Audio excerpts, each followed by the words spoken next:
Hi everyone. The next topic we are going to consider is magnetic boundary conditions. Before that, we have seen in the previous videos we have gone through the electric boundary conditions, and that too with the three cases. We have considered dielectric, conductor dielectric, and conductor free space boundary conditions.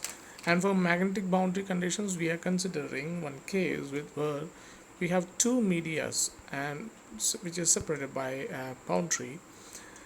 Uh, and here we are considering the conditions that H or B, the field must satisfy at the boundary between two different medias. Both B and H are resolved into two components as we did before. This is tangential to the boundary and normal to the boundary, same T and N. Here the formula we are using is Gauss's law for magnetic fields. Closed integral BdS is equal to 0. Another formula is closed integral HdL is equal to I. Now consider the boundary between two magnetic media 1 and 2. From the figure you can see two medias 1 and 2. They are having permeabilities, different permeabilities. For the one, the permeability is mu1, and for second media the permeability is mu2, and the B is drawn on the left side, H is drawn on the right side.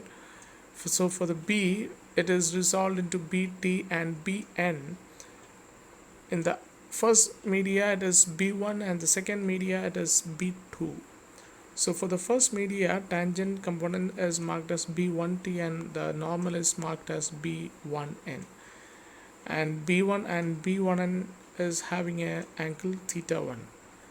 Similarly, in the second media, we have B2T for tangential and B2N for normal, and B2 is the resultant. For that B case, we are considering a Pillsbury box, or also we can name it as a right cylindrical conductor. So on the right side you can see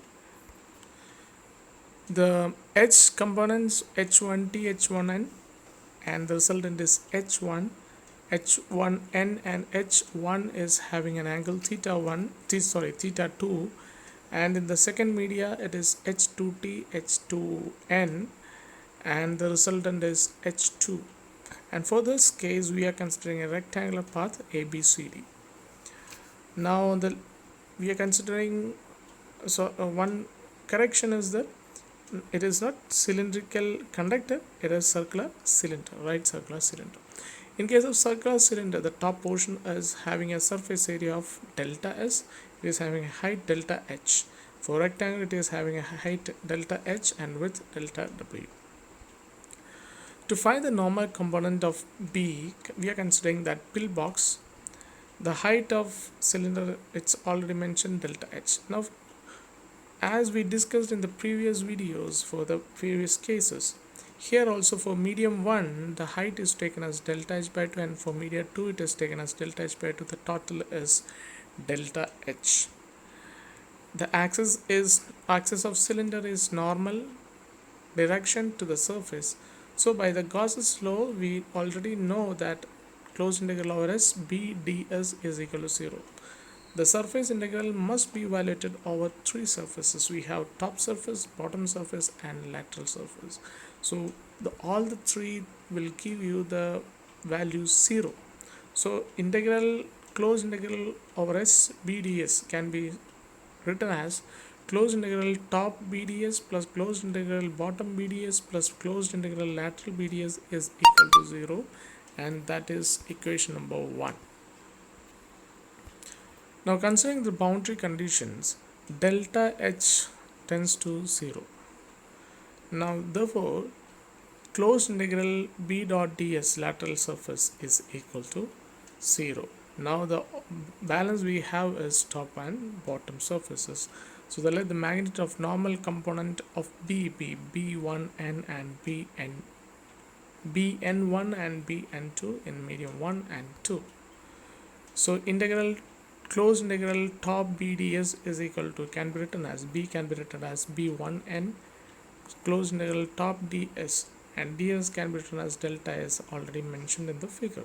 So that is the second equation. And for the bottom surface in closed integral bottom b dot ds is equal to bn2 closed integral bottom ds, and ds can be written as delta s, so bn2 delta s. That is your third equation.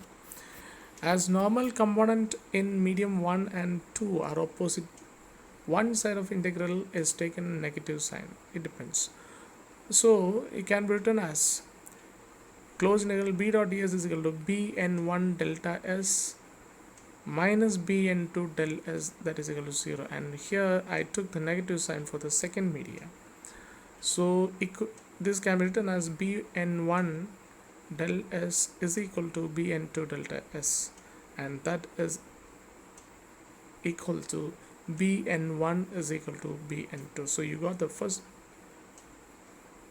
value, that is bn1 is equal to bn2. This shows that the normal component of b is continuous at the boundary.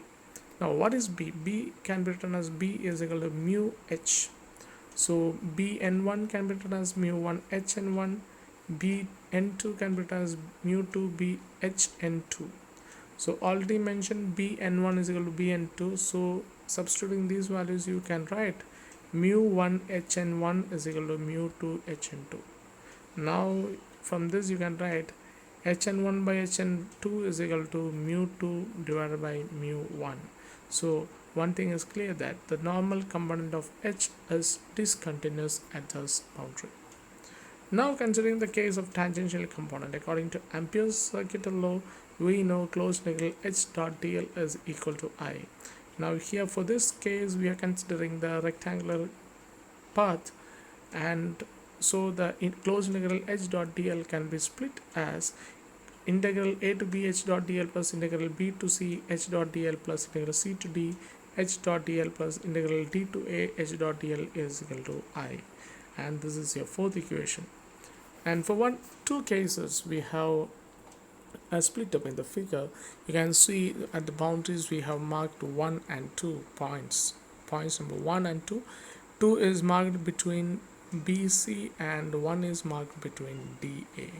So the integral BCHDL can be written as integral B to 2H dot DL plus integral 2 to C H dot DL, and for DA case integral D to A H dot DL is equal to integral D to 1 HDL plus integral 1 to A HDL. So the fourth equation can be written as ht1 delta w plus hn2 delta h by 2 plus hn2 delta h by 2 minus ht2 delta w minus hn2 delta h by 2 minus hn1 delta h by 2 is equal to k delta w. What is k? K is the surface current on the boundary normal to the path. So instead of I, we wrote k delta w. So the equation, after cancelling all the values which is possible, the final equation is ht1 delta w minus ht2 delta w is equal to k delta w. So from this you can write like, we can cancel all the delta w and we can write like ht1 minus ht2 is equal to k. Now what is b? B already we know mu h, and h is written as h is equal to b by mu. So the above equation number 5 becomes bt1 by mu1 minus bt2 divided by mu2 is equal to k, and this is your sixth equation. This shows that the tangential component of h is also discontinuous. If the boundary is free of current or the media are not conductors, k can be taken as k is equal to 0. In that case, the equation number 5 becomes ht1 minus ht2 is equal to 0. For that case, ht1 is equal to ht2, or bt1 divided by mu1 is equal to bt2 divided by mu2. Thus the tangential component of h is continuous and that of b is discontinuous at the boundary. If the fields make an angle theta with the normal to interface b1n is equal to b2n becomes the theta values are already mentioned in the figure. So B1n can be written as B1 cos theta 1 and B2n can be written as B2 cos theta 2. So we can write B1 cos theta 1 is equal to B1n is equal to B2 cos theta 2, and that is equal to B2n. That is your seventh equation. Now B1t divided by mu1 is equal to B2t divided by mu2. That is also we have proved, we have derived. That becomes B, instead of B1t we can write B1 sin theta 1 divided by mu1 is equal to h1t, and h2t is equal to B2 sin theta 2 divided by mu2. As this h1t and h2t are equal, we can write like B1 sin theta 1 by mu1 is equal to h1t, that is equal to h2t, that is equal to B2 sin theta 2 divided by mu2, and that is your eighth equation. Now if you divide eighth equation by seventh equation, you can get the value tan theta 1 divided by tan theta 2 is equal to mu1 divided by mu2. This is similar to the law of refraction of magnetic flux lines at boundary with no surface current. Thank you.